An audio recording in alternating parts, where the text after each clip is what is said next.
Welcome to the Montana Innovation Hub, and I'm Governor Steve Bullock. This pandemic, it's really challenged us in how we lead and how we make difficult decisions. And while I wish we were all together for an Innovate Montana symposium right now, we're so fortunate to actually be joined today by a talented entrepreneur and venture capitalist to discuss leading through a crisis. So please welcome Reid Hoffman. Reid, it's so nice of you to give some time today. It is my pleasure and honor. I was looking forward pre-pandemic to being there in person, but obviously we all have to adapt.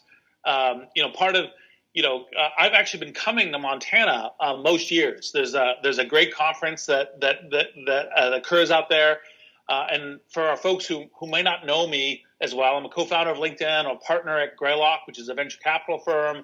I'm an author of some business books, Blitzscaling, the most recent, and I'm host of the Masters of Scale podcast. And so the kind of the scalable tech thing is the thing I always love, and that's actually one of the things that draws me to Montana, because it's got such kind of an amazing set of communities and talent, and this conference that I come to every year is one of the highlights of my year. One of my favorite articles ever was in the New York Times, and it was about 2 years ago, and it said Silicon Valley gets all the credit, but the real hotbed of entrepreneurial activity lies a few hundred miles to the northeast Montana. And what I loved about that was, leave it to a New Yorker to think San Francisco and Montana are only a few hundred miles away. But I think that COVID-19 really has been, it's changing the game in terms of how people are thinking about location.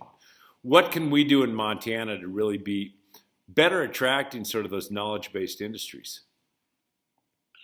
Well, you already are, which is great. ClassPass with Fritz Lanham and other folks, I actually already tracked from my kind of global tech investing perspective. Some great companies establishing footprints, headquarters, everything else in Montana. There's a lot of natural things that Montana has going for it. Not just, of course, the natural beauty, but also great communities and university communities and these kinds of things, which are actually very important. But I'd say that the thing that Montana most can be helped with is awareness. Like, for example, I became aware years ago of Montana because of this conference, right? And so having those kind of conferences where people are aware. I also think that part of the current medium is to kind of advertise what the benefits of coming to a location are. Some places like Silicon Valley have kind of this natural, decades long, kind of a marketing from the companies and all the things that are there. And other places that are wonderful like Montana need to put a little bit more energy into it. And I guess I would say, as the last point, is that part of when we think about how we market venture firms, we market them by the best and most interesting companies that we've invested in, and getting some of those companies to very kind of publicly, loudly show how they are becoming part of the Montana community. It could even just be a new office. I think those kinds of things are also very helpful in attracting others. No, that makes great sense. Now, you look at a challenge like COVID-19, and in some respects, knock on wood, hopefully it's a once-in-a-century challenge for sure. How did your background kind of prepare you to lead teams through a challenge like COVID-19? So one of the metaphors that I use for entrepreneurship is that you jump off a cliff and you assemble an airplane on the way down. And this metaphor has a lot to really unpack and believe in kind of entrepreneurship, because, by the way, the default condition of a startup is death of the startup. Yeah. You're going to hit the ground. Financing isn't success. It's a thermal draft. Ultimately, you got to get the plane running, and it has to go up and to the right, right, in order to make this work. And so that's the reason I kind of concocted this metaphor. Now, to do that, you are doing tons of crises. It isn't the same crisis. The kind of asteroid hit the entire economic ecosystem, the public health ecosystem. It isn't, as a tsunami is a crisis, but you're constantly triaging crises. So the thing that I had to kind of up my game was kind of going, okay, well, like was part of PayPal when, kind of the internet collapse and bust happened, which was a similar tsunami within just the internet technology industry. You say, okay, now readapt when everything changes. Your customers change, your market changes, your supply chain changes, your talent base changes, right? When all of this changes, now how do you deal with all these crises at the same time? And that was the set of lessons that I kind of went back to and said, okay, here's what we need to be doing. You bet. You bet. And you think of an entrepreneurs, and like you've lived 9 lives plus and can look back and say, all right, not everybody has sort of the battle scars along the way. But for many CEOs, like this will be the first, and business leaders and entrepreneurs, this may be the first crisis that they've really ever operated through. And what do you think sort of separates that exceptional leadership from everyone else during these difficult times? A lot of I think it's good to kind of go back and watch some of the kind of classic good like war films, World War II, other kinds of things, because there's similar kinds of things. Like you're living in crisis in those circumstances. And what you realize is that you need to kind of, one, you have to step forward. You have to always be learning. One problem with the films, of course, is it's like, oh, I did the right thing and I just knew it intuitively from the very beginning. There was no learning curve. There's always a learning curve. You're always making mistakes. You're always correcting from them. But learn fast, right? And be appropriating as learning. Have a default bias to action. Say, look, I can't quite figure out what to do here, so I'm going to try this. And I'm going to adjust as I need to. And that part of decisiveness and speed. Now, all of this works if, hopefully, leaders who are in this position have already been working on creating a foundation of trust, because obviously when you're doing this and you're moving at speed and you're moving in a fog through a landmine field, like it needs to be okay, we trust what you're doing. Not that you're always right, but we trust that you're being a good leader, a great leader. And those are the kinds of things that are very important to do. And it's one of the reasons why the entrepreneurship stuff has helped me. And that might be, part of it, both the decisive leadership and the trust. But like we know small businesses all over that they're having to make some decisions right now that are really, they're distinctly uncomfortable. When to lay off staff, what to do, how should, in an uncertain time, really leaders be approaching decisions to do the right things at the right time? Yep. No, it's hard, Gautam. It's super hard.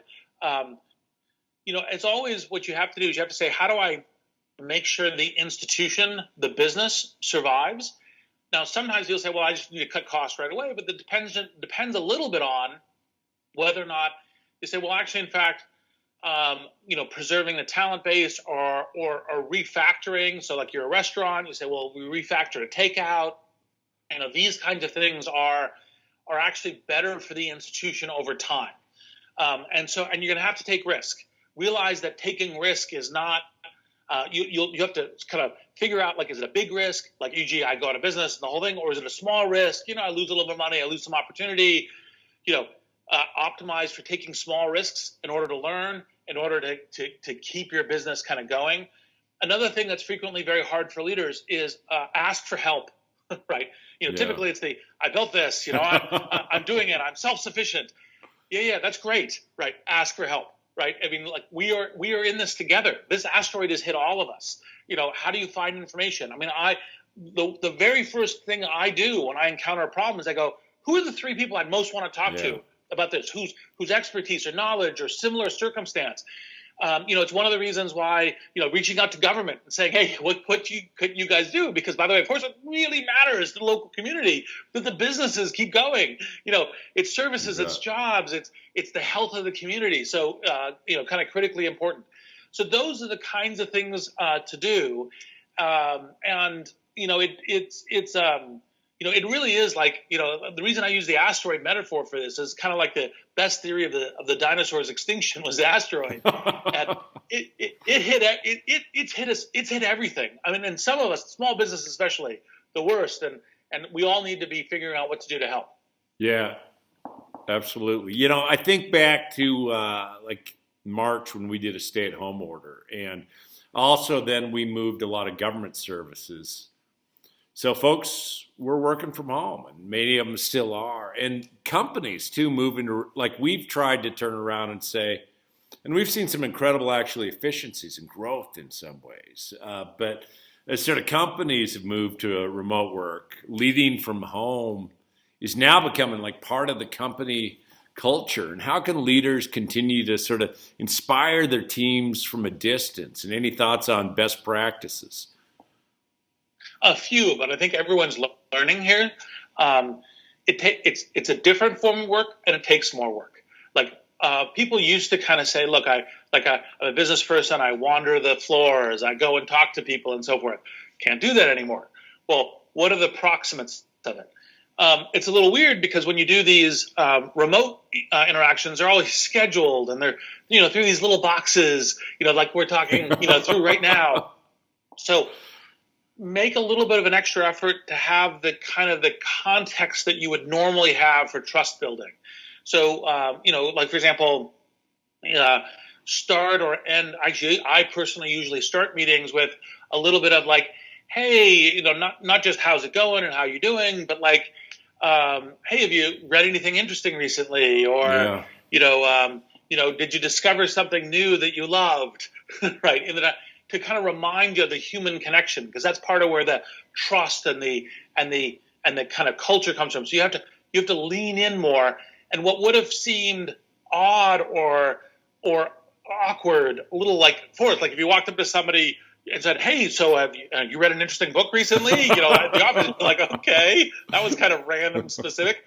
But you need to do that kind of thing in leadership now. And I think just as these kind of these questions you're asking, these are the questions for people to be asking all the other people around them too, to be sharing best practices. Because, not surprisingly, from my LinkedIn, being co-founder of LinkedIn, I frequently think in these kinds of learning journeys is it takes a network. So, like connect with your network, be present with them, learn from them, share, those kinds of things I think are very important. You bet. And do you think, I mean, nobody has a crystal ball, but do you think on the back end of this, it's going to change how people work, that more people will be remotely, or what do you think is going to happen there? So 3 things, I think, for sure.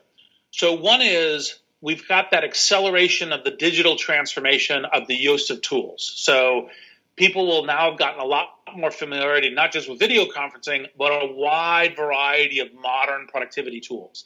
Like one of the ones that I've invested in is this company called Coda, which is kind of make your own work process, kind of thing. But there's a whole stack of different kinds of ones, and everyone will now be much more deeply familiar with that, familiar with how these work. Even if they go back to the office and we're all using them back to the office, you've been made familiar with these tools. That's one. 2 is I think that companies will now view the kind of notion of, hey, I'm spending a day or 2 days or this group's in the office, Monday, Tuesday, Thursday, and we're kind of having some shift of time to remote, will now be much more common than it was before, as opposed to like, everyone's just here Monday through Friday or whatever the days are, and that's it. Some blend of work, and maybe even tempos like, well, we're working on this project, we're going to move to 2 days in the office and 3 days at home so that people could learn the cadence doing that. So that tool will be added in. Now, many people say, well, that's because we're all going to become remote and distributed. I think that that's not going to be the case. Look, we may have moved from 1% fully distributed companies to like 2% fully distributed companies. But the reason is that once people have an office, then the trust of establishment of who gets promoted, who gets put in leadership of the new project tends to be established there. And that same pressure to have a conjoined space that you're working as part of in a company or in a city will still be there. It just won't necessarily need to be there 5 days. That'll be different space planning and that kind of thing. And then I think the third will be that there will be a whole set of different kinds of ways that you manage, call it the externals of business. So, I look forward to coming to Montana for the next conference, but I do think that a lot of these events and conferences will suddenly be made much more virtual. That you'll say, well, as opposed to having one annual conference, why don't we have a monthly virtual thing? Or why don't we have an annual conference, but also have a monthly virtual thing? Because the monthly virtual thing can work in various ways. And that's another way of kind of blending in. And it could be how you doing events and conferences, could be how you're doing education, could be how you're doing supply chain or working with the companies around you. And that's the kind of where the inner thing was productivity tools inside the organization. That's also, I think, in the broad network of business around you. And I think all of those are persistent, enduring changes. Yeah.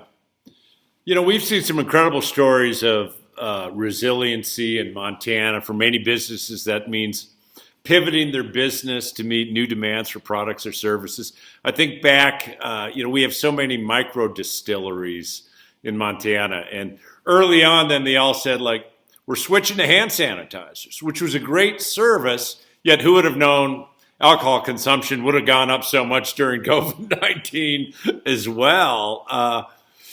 But how and when should a leader pivot their business, and when should they not be considering a pivot?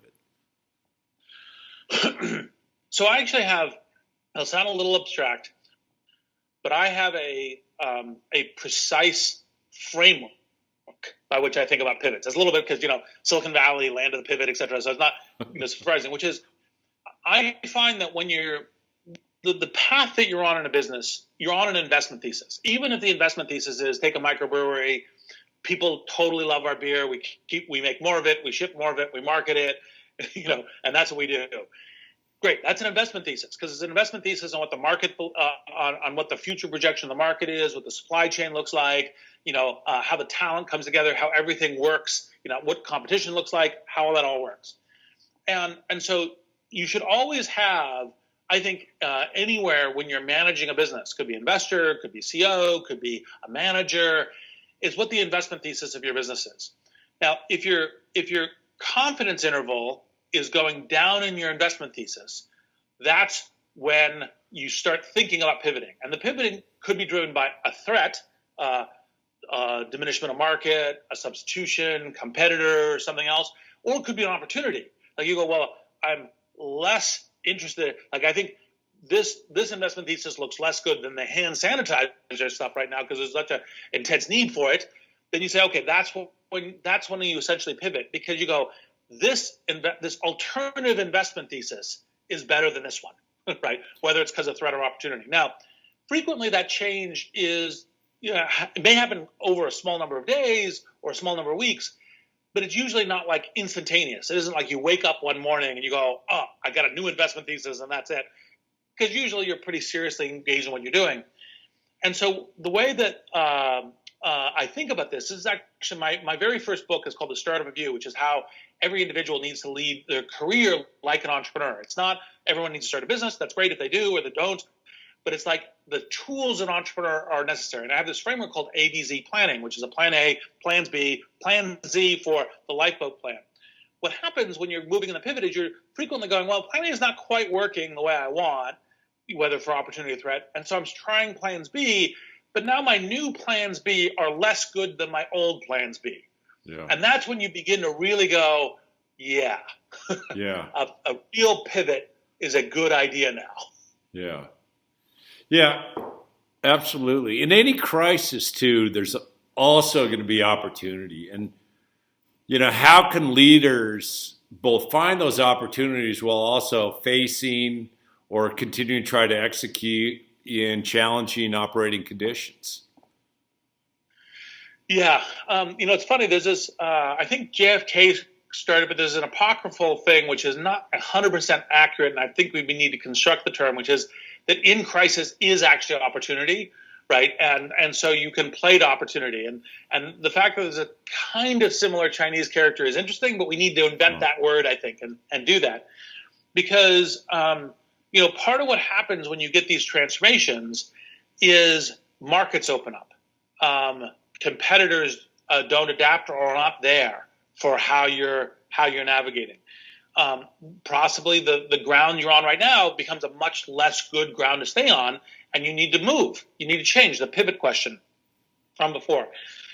And so I always look at everything as kind of as whenever I get a challenge, a difficulty, I go, okay, is there any possible way to convert this to a useful opportunity, to learn something from it? Sometimes these crises are not the kinds of things you would like. We would not in 1,000 years say, please, COVID asteroid hit us. Right? It's a huge crisis. It's really painful. It's a lot of suffering, right? In terms of sorting this stuff out. But given that it has, and given that, the response has been, charitably mediocre. We should have already been having mega testing right now. We should already be, doing having done a whole bunch of things, all of which should have been driven on a federal level, which is where all the resources are, like called the CDC and all the rest. Right. Hey, you're talking what I've lived through over the last 9 months. State manager, yes. Absolutely. Yes, exactly. So anyway, but you still get, okay, we've got this crisis we didn't choose. Okay, now how do we play? And because here, let me offer kind of a Silicon Valley lens, is that the usual pattern for how Silicon Valley looks at opportunities is that a new technology is invented that's like a disruptive crisis, because all of a sudden that changes the landscape, by which it's like, oh, this other product's now really expensive. There's, like, for example, say mobile. You go, okay, I used to be offering all my software through the desktop, but now everyone's buying iPhones. Yeah. Right? Everyone's buying Android devices, and that's where they are. So you have to pivot and move to where they are, right? And that creates an opportunity. And that's why this notion of where are these new crises, these new disruptions, that's what the kind of the entrepreneurship of the Valley is always looking for the next one, to look for the next market opportunity. And that's the way to kind of look at it when you're a business owner, an investor. But even actually, this is a little bit like the startup of you, even a little bit of the, as an individual, the advice that I give people to how to pick their careers, well, pick thriving industries with good networks.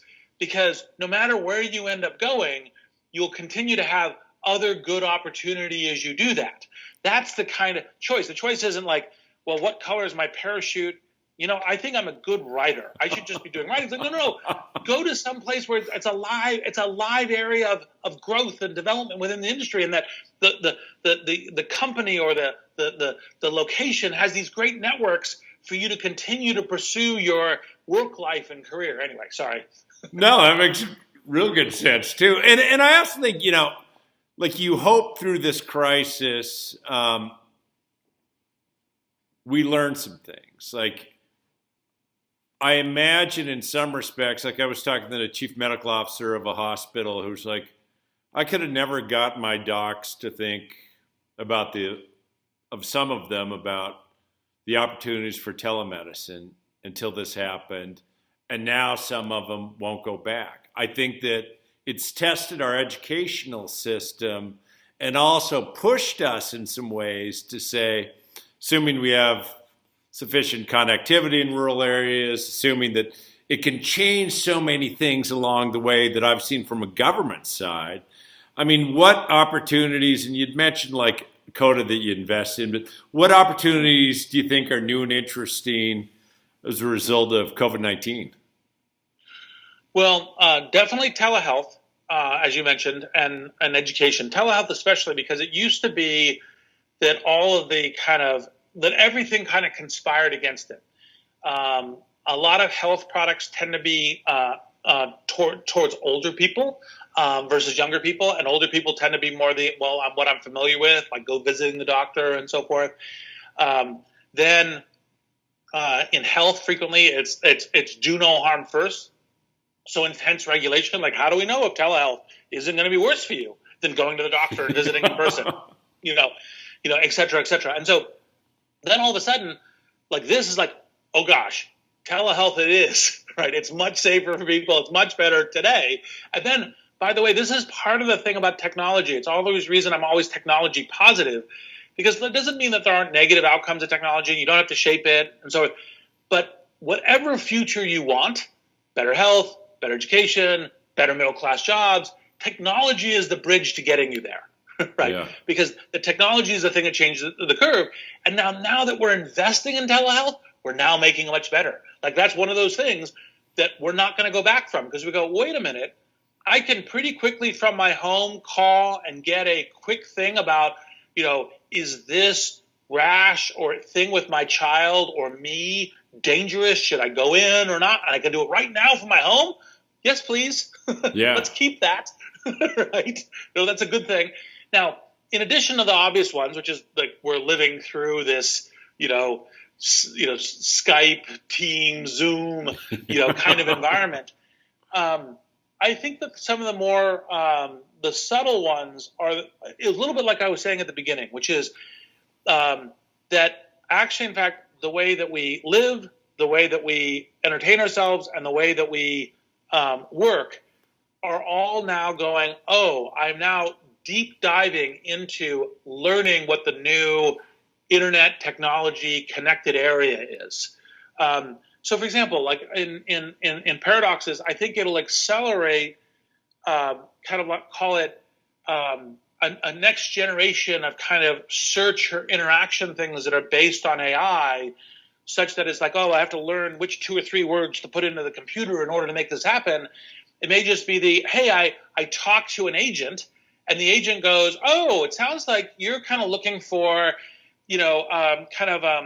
wall hangings that look like this. Well, here's some really great places to look at them. What do you think of these? And I could look for other ones like it. Just like a much more natural form of kind of interface. Yeah. That's the use of these kinds of technologies. Anyway, that may be a little too sci-fi, but no, you can sure see it at this point, because how much of your day and mine and everything like this has become the way that we've had to interact and to take it to that side as well. And it's also interesting in some respects. I was thinking as you spoke about healthcare,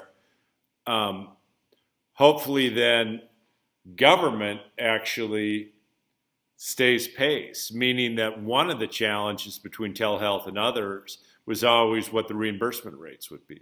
And now that we've seen what this can do, that government better be sufficiently agile as well to meet the needs of both technology and the needs of the consumers along the way.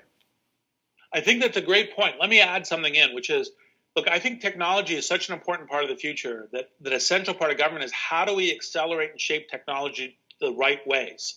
Like how do we, because it changes the cost curves, it changes the value curves in these things. It's just kind of like why is car driving broadly so much safer than it used to be? Like the speeds that we drive at now, if you did it 40, 50 years ago, would have been super dangerous. And the answer is evolution of technology, seatbelts and airbags, and now we have like auto detection of collision, and other kinds of things that are super important. And that's the way you should think about any major problem, is how you do it. And then when you get to government, you need to be thinking, okay, what's the way that I'm encouraging and shaping technology to happen the right way? And because technology is not just the universities and not just like DARPA, but also companies and other kinds of points of invention. And how do we make that incentive? Is the incentive by, like we do grants? Is the incentive because we're customers? Is the incentive by policy? But like shaping that technological future is what brings health and prosperity to the community. Makes sense, yeah. As this crisis hopefully winds down at some point, and it will, but how can a business leader best position him or herself to find growth opportunities? So, obviously, it'd be different. Like it's hard to give a kind of an answer. I'll date my age by saying plastics for anyone who remembers The Graduate. You and I know that, Reid. Maybe some of these folks will have no idea, huh? Yes, exactly. But the thing to look at is say, okay, what's changing because of this? Like so a bunch of the questions that you've been asking me to try to kind of help the kind of the Montana business community say, hey, look, what's changing, right? And what should you look at? Because that's where you'll find interesting opportunity. And so that's the thing to kind of look at is to say, well, okay, is it a shift to more blended e-commerce? Is it a shift to kind of more business being transacted online? Is it a shift towards different kinds of platforms, right? For this, those are the kinds of things that you look at. I mean, one of the things that company that I'm a board observer on, Airbnb,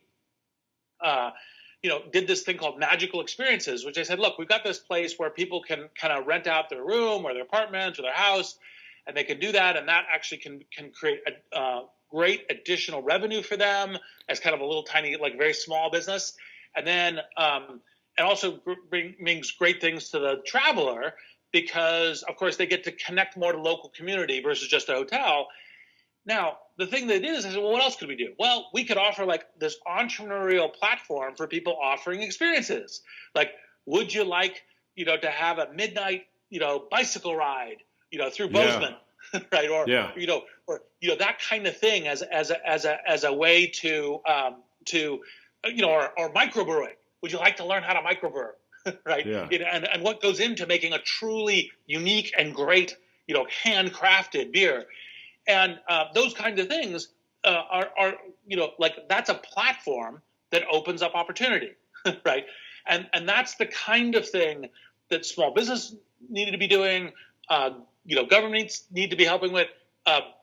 Business inventors and investors like myself need to be helping with, and that's an instance of the kinds of things that we hope the future will be bringing. Is that curiously in that one specific example? Is that growing now? That experiential sort of different in different areas and kind of different things, and it's still it's a little it's one of the things that's somewhat suppressed, of course, by the asteroid essentially hit travel.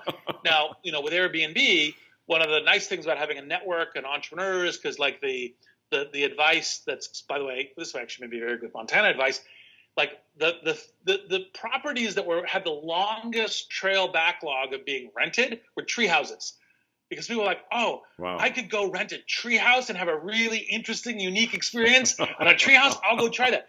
Literally, I think the average last time I checked it was 9 months waiting list. Now, this was pre-pandemic, so I haven't looked at that since then. But like, for example, because of this network of essentially small business people, Airbnb adapts. Now, people say, well, I'm not going to fly to Europe.